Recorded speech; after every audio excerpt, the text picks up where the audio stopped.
Assalamualaikum warahmatullahi wabarakatuh. Pembelajaran hari ini yaitu tentang bahasa Indonesia. Teks eksposisi. Apa itu teks eksposisi?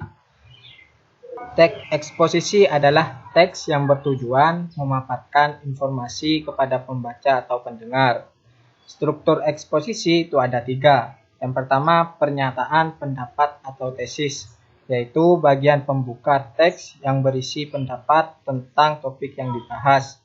Yang kedua, argumentasi, adalah alasan yang digunakan penulis untuk mendukung pendapat yang disampaikan pada tesis.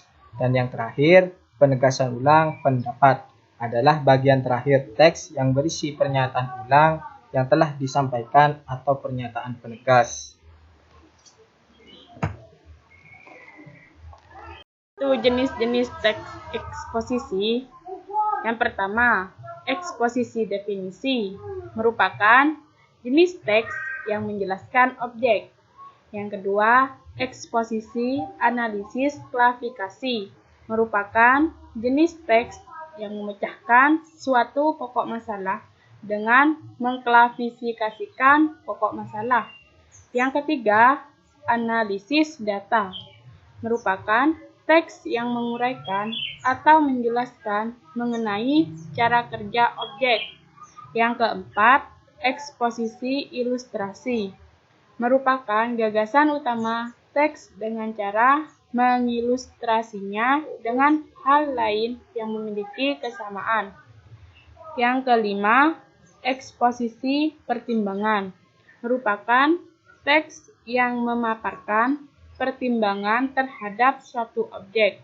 Yang keenam, eksposisi laporan merupakan teks yang memaparkan informasi suatu objek berdasarkan fakta dan objektivitas pengamatan penulis.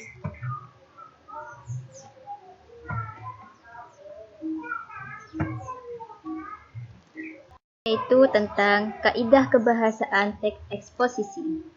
Yang pertama itu menggunakan partisipan secara umum atau pembaca. Yang kedua, menggunakan keadaan atau keterangan sebagai penekanan kalimat. Yang ketiga, menggunakan konjungsi sebab akibat. Misalnya, karena, sebab, maka, oleh karena itu. Selanjutnya, menggunakan konjungsi bahwa. Yang terakhir, menggunakan nominalisasi, seperti kata benda yang asalnya bukan kata benda, antara lain makanan, minuman, mainan. Selanjutnya, penyimpulan teks eksposisi. Ada 2. Yang pertama, gagasan umum. Yang kedua, gagasan khusus. Yang pertama, gagasan umum merupakan gagasan yang menjadi dasar pengembangan sebuah paragraf. Keberadaan gagasan umum atau ide pokok merupakan gagasan yang terjadi dasar pengembangan paragraf. Yang kedua, gagasan khusus. Gagasan pendukung dikembangkan berdasarkan gagasan dengan gagasan umum. Yang selanjutnya yaitu menulis teks eksposisi. Menulis teks eksposisi di sini ada 6. Yang pertama, tentukan tema atau topik yang ingin diangkat. Yang kedua, tentukan fokus pembahasan dari topik atau tema yang telah dipilih. Yang ketiga, buat kerangka. Yang keempat, ubah kerangka menjadi tulisan lengkap. Yang kelima, koreksi kembali. Dan yang terakhir, finish.